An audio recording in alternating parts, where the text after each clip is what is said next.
Anjulaina, manome filiaina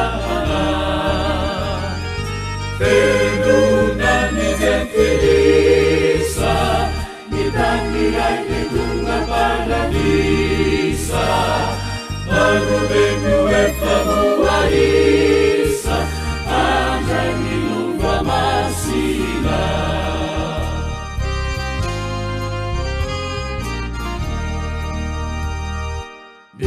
Sinalalang Yesusa, say magkausiunare, ang lumitan sususa, ipaibig imarume. Kasiunaren libuwa, ibigangin na butangin situa, ang luipulianin Fua, fahan itu puleine.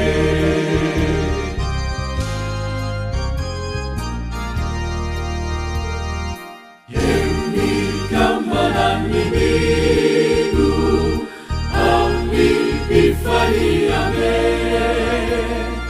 kami ubili maneru, tahakan diramu.